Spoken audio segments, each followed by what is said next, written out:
Revolution from Your Bed, episode 9. Welcome, guys, and Happy New Year.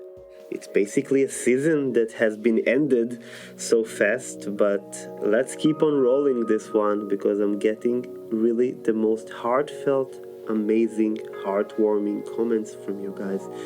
People write me stuff like, this is the reason I'm listening to podcasts, or I'm rethinking my entire way of life, or you really inspired me. And guys, I don't think you understand how important it is to me that my bad experience in life led me to actually help other people. So a big shout out and thank you. I want to talk about dreams today and to tell a bit about my own story about dreaming of becoming a doctor and how does this dream led me actually to be more sick, but how did not making this dream come true actually made my life much more successful, or actually led me to accomplish other things that I would have never accomplished if I were to go to medical school and make my dream come true. I think that dreams are critical and important, and I think that we should try and strive to make our dreams come true, but we need to understand first what exactly is a dream and what is the difference between a dream and an aspiration, or more precisely, what is the difference between a dream and a goal. Many people, I think, are confused about it because you ask someone, what is your dream? And he tells you, I want to be a lawyer. But when you strip it down a bit and you ask him 10 more questions about being a lawyer, many of those people who dreamt of being a lawyer or a fireman or a doctor or baker or whatever, they never really experienced in this line of job. And actually, they're kind of confusing a fantasy of how do they see their lifestyle or a goal, which is what do they want to achieve using this dream. For instance, I want to be a lawyer because I want to help fix injustices in human rights or the environment and so on. But can you only achieve it by being a lawyer? I think not. I think that you can have probably 10 or maybe 20 other professions or paths in life that you can achieve the same thing. So I want to go a bit deeper into it and to tell you how much confused I was, because I thought I'm going to be a doctor when I was younger. That was my dream. But it wasn't my only dream. When people ask me what was your dream, and maybe it took me my entire life until now to actually realize that, but I already know quite early on what I wanted to be or what I wanted to do, or how did I want to use the amazing time granted to me on this planet and do good for other people, for myself, for my family, for the planet, for the environment, and so on. I wanted to be someone who has enough tools to help people. I really like medicine and healthcare, so for me it was obvious it's going to be that path. But I wanted to have enough biological and medical knowledge so I can help people in need. I wanted to talk to people. I remember I volunteered to work in a local radio station when I was 15, and I actually founded the high school radio station and even the middle school radio station in the school, because it's funny that I'm doing podcast only now, but I always liked radio, I always liked media, I always liked communication and filmmaking and so on, and I wanted to talk to people. I realized kind of early on that although I was very insecure about it, I was quite good at public speaking. And I could convey a message quite well and maybe convey my ideas. So I wanted to do this. I wanted to have this knowledge. I thought that the thing that interested me the most academically was biology, and I was really good at biology in high school. And I thought, would it be cool if I could choose, and again, listen to what I said now, if I could choose what to do, I would go and be a paramedic and do it as a part-time job because I can save life and have those tools to help other people. I will have a degree in biology because I think it's fascinating. I will have my own radio show because back then we didn't have podcasts. I will have my own radio show and we didn't have YouTube. And maybe even do something regarding teaching or training others. And I want to write a book one day. And I was like 15 when I had already established those thoughts. And I think that I let myself later on in life be bombarded by prejudgment and judgment and just misconceptions thrown to you or deflected to you by other people, that basically they are deflected their fear on you. So your parents want you to have a job that is constant and will make you independent, and they care about you, of course. So they usually will tell you something like, no, being an artist is cool, but of course you need to go and study engineering because you need to provide yourself. So you have a family type of judgment. You have a friends type of judgment that may be even the worst, because some of your friends are just too afraid to move their butts and do something about their lives. So they will probably say, yeah, but you shouldn't do that, or you should do that. And this judgment is divided into two: jealousy, and the other type is kind of laziness/ignorance. You can tell them, guys, like, I don't want to go to college. I found this amazing online training program that can teach me, I don't know, like social media management, and I want to manage social media. And they will probably tell you something like, yes, but you have to do a degree, and online training is not good, because they have ignorance about it and they have prejudgment. And the worst type that friends can do to you, of course, as I mentioned before, is to be jealous. And I've seen a lot of group of friends that on the outside, they claim to be like How I Met Your Mom or Friends or this other Hollywoody group of friends forever. But internally, it's all based on attachment and conditioning and jealousy. And actually, I myself was with a group of friends that individually they're a great bunch of people, but together as a group, when I was much younger and I was influenced, I don't think it was that healthy for me. And it took me years to actually be strong enough and do something about it and actually find my own path. This judgment regarding our dreams when we first articulate them is so critical, because imagine now you're on a first date with somebody and you are going to your friends group and you tell them about this person. If they say something negative about this person immediately, you are maybe in a problem, because a lot of people are not strong enough to withstand these winds, and a lot of people are actually going to maybe break up with this person. So when you are so vulnerable about your dream and so fragile, and you are articulating the dream, it's very, very sensitive. It's very, very time sensitive and emotionally sensitive. And when I was in this crucial period, I had a couple of friends who were like my big brothers. They were older than me in a few years, and I don't regret a lot of things in life, but I should have listened to them, because they told me, listen, you will be an amazing doctor, but actually, what you always say about your entrepreneurship and idea to fix healthcare, and you love biology, and you love emergency medicine, and you love to talk to people, why don't you go and do the real paramedic training that you wanted to? And then, like, you can always do a biology degree in the Open University, you can work on your book, you can do media stuff, everything I actually wanted.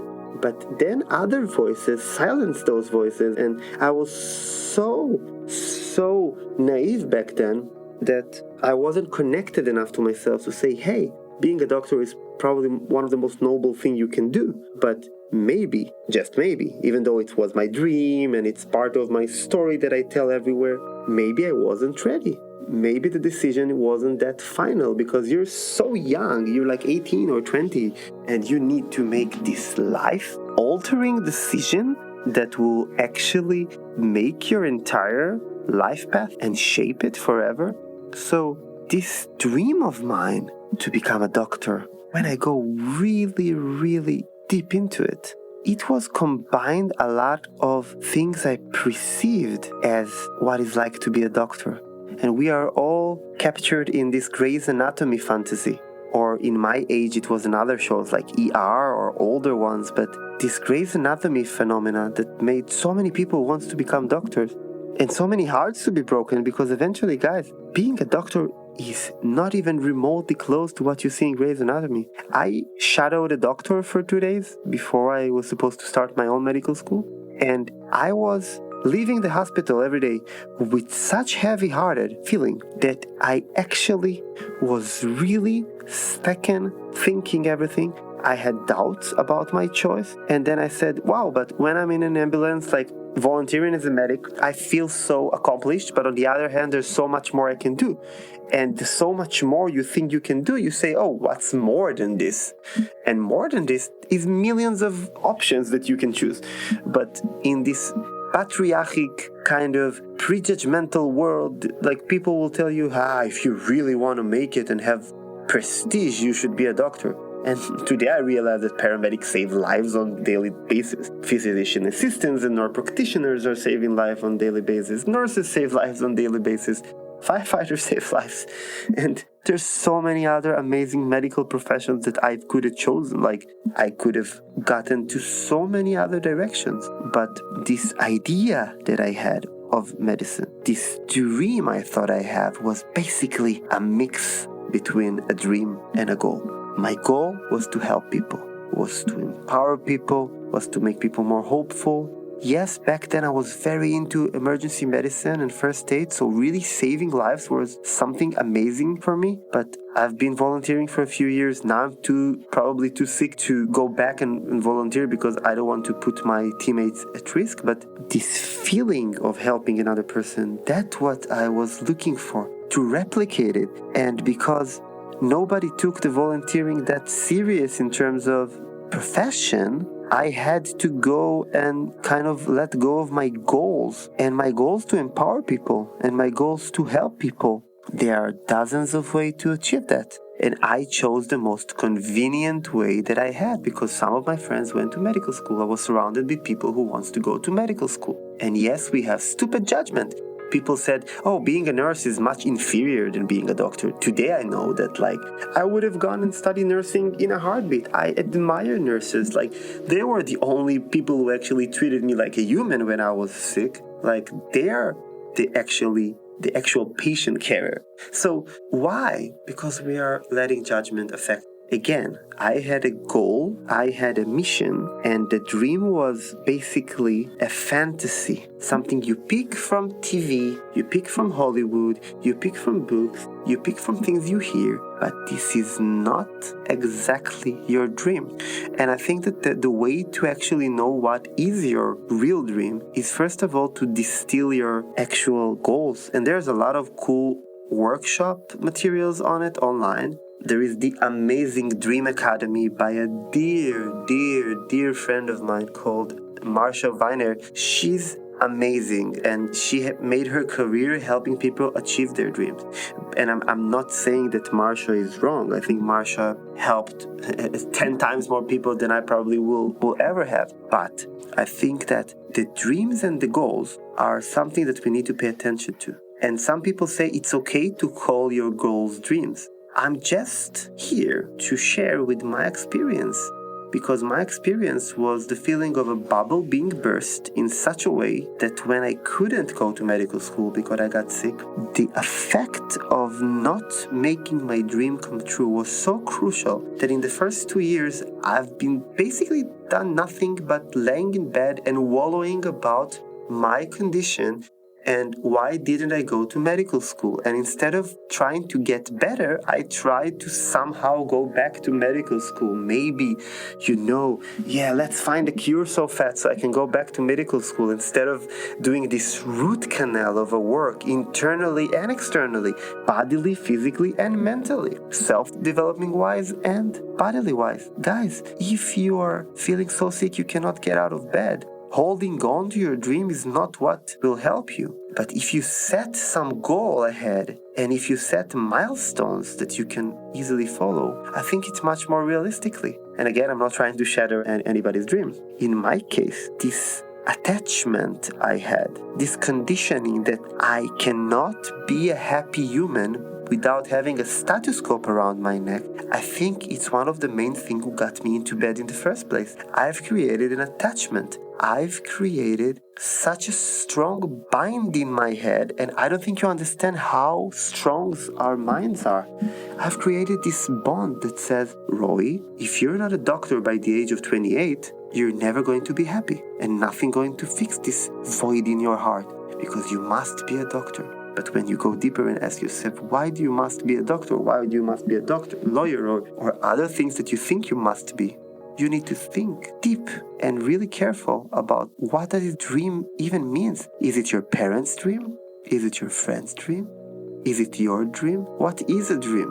And if your dream is looking more like a fantasy, you imagine yourself being all glorious, walking there whatever you're doing, like in Hollywood, it is not the case. Most professions are very mundane and based on your daily performance. And the way to become happy doing what you love is actually doing what you love. This is not any fantasy related. This is not something that you will be happy to change in a heartbeat. You studied medicine for 7 years, you did internship, you did residency, and then you wake up one morning and says, this is not what I want to do. I only know a handful of people that actually gave up on this crazy journey that they've been through. The earlier the better, and I think that if we sit and meditate and contemplate and journal and write and start putting our dreams on paper, just write and write until we don't have anything to write anymore about what is our dream. I'm sure that you can extract from this mess what is actually a dream and what are your goals. Your goals are everything you want to achieve in life. Your dream is some sort of a fantasy that helps you, give you fuel and push you toward it. But eventually, the goals, the means, the plans you make, this is your journey. And when you get to the end of the road, and I've spoken to a lot of people who made my dream come true, when they took the Hippocrates oath, I thought and I told all my friends when I was 20, I'm going to cry there like a baby because I've made my dream come true. But actual doctors tells me, hey, you worked so hard, you studied so hard. This is another milestone. And that's how I feel. I had this tiny dream of speaking at a TEDx conference. And when I did, it was 2,000 people almost in the crowd. And it was an amazing moment, but it's just another milestone. It's just another thing you do in your path. There is no end point in which you said, oh, I've reached my dream and now what? I'm facing a huge void, and it's happened to a lot of people. They wanted to do something like, I want to study in Harvard, and then they reach Harvard and say, oh, but this is not like in the Gilmore Girls, when you see one of those Ivy League universities and everything is perfect and everything is lovely. You have to work hard and wake up every morning and rip your butt off to make it happen. And a lot of people I'm talking to about it say that eventually, if you just dream one thing, make a fantasy out of it, and you don't have long-term goals and you don't have missions in life, you don't have a set of core values that I really want you to write about too in this mess, you're going to be very, very sad when this little part of your life is over, this dream, and then now what? And this now what moment can be a huge crisis for people. I'm not saying you should avoid crises and bad feelings, but I do say that knowing what is your path, why are you doing what you're doing? What is your why? How do you see yourself achieve it? What are your core values? And where do you see yourself in 5 years or 10 years? This kind of work interviews, stupidity questions that some people make fun of, these are actually very important because, it's more important for me to ask somebody I want to work with, like, not even how do you see yourself or where do you see yourself in 5 years, but what do you see yourself doing when you wake up in the morning in 5 years, every day of your life? And most people don't even know how to answer this. And for me, I know exactly how to tell you now or in 2 years or in 5 years what do I want to do. I know I want to have my life look in a certain way. I want to be independent. I want to manage my own charities and businesses. I want to do something regarding media that I can help people. I want to empower patients. That's why I established the patient school and other projects. I still want to do life-saving stuff. That's why I have this charity called Project Heart. But my daily life, I'm not looking at myself going with a stethoscope like a movie star, because my friends who are doctors, they can barely open their eyes after 20-something hour shift in the hospital. This is far, far fetched from Grey's Anatomy or any other TV show, guys. Life is not Netflix. We can choose what we want to play, but this is not a one-way stream. We have a lot of choices and we actually have to make the action to make it happen. So if you ask me what was my greater motivator in life, my answer would be maybe funny for you, but my answer to you would be the fact that I didn't make my dream come true. This is my number one inspiration. This is my number one push every day when I wake up in the morning. I'm not a doctor, but I can do 10 times more influence on people in terms of quantity and also quality in my case, because I'm not regretting anything. I had to choose another path. One path took me to another path. One path was blocked or obscured because of an illness. But going back to the same path, it's great for some people, but not for all of them. My greater insider with life, maybe, is the fact that I didn't make my dream come true.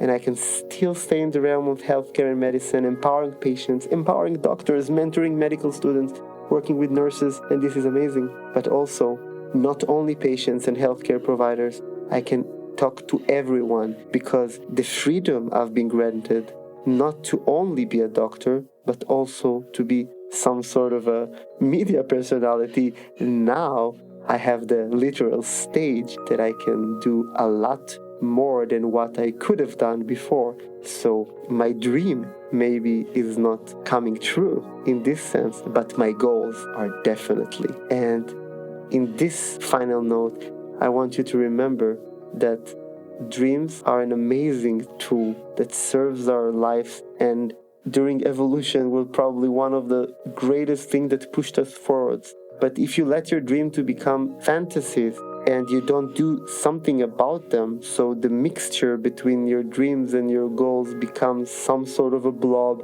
and eventually you can procrastinate for years.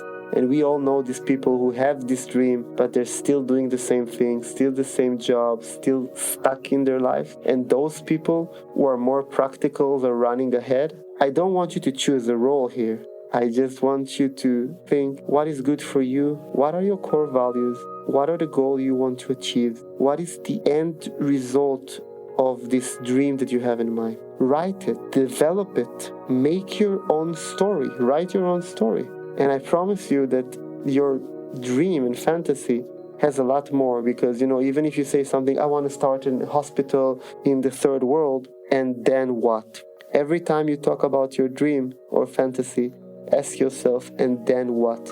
And this and then what is what will require you to be mindful, to engage in never-ending self-development and learning, and to total strive to become a better person to yourself, to your surrounding, to your environment. And having a set of core values is the way to achieve it. Please comment, please send me your thought about this matter.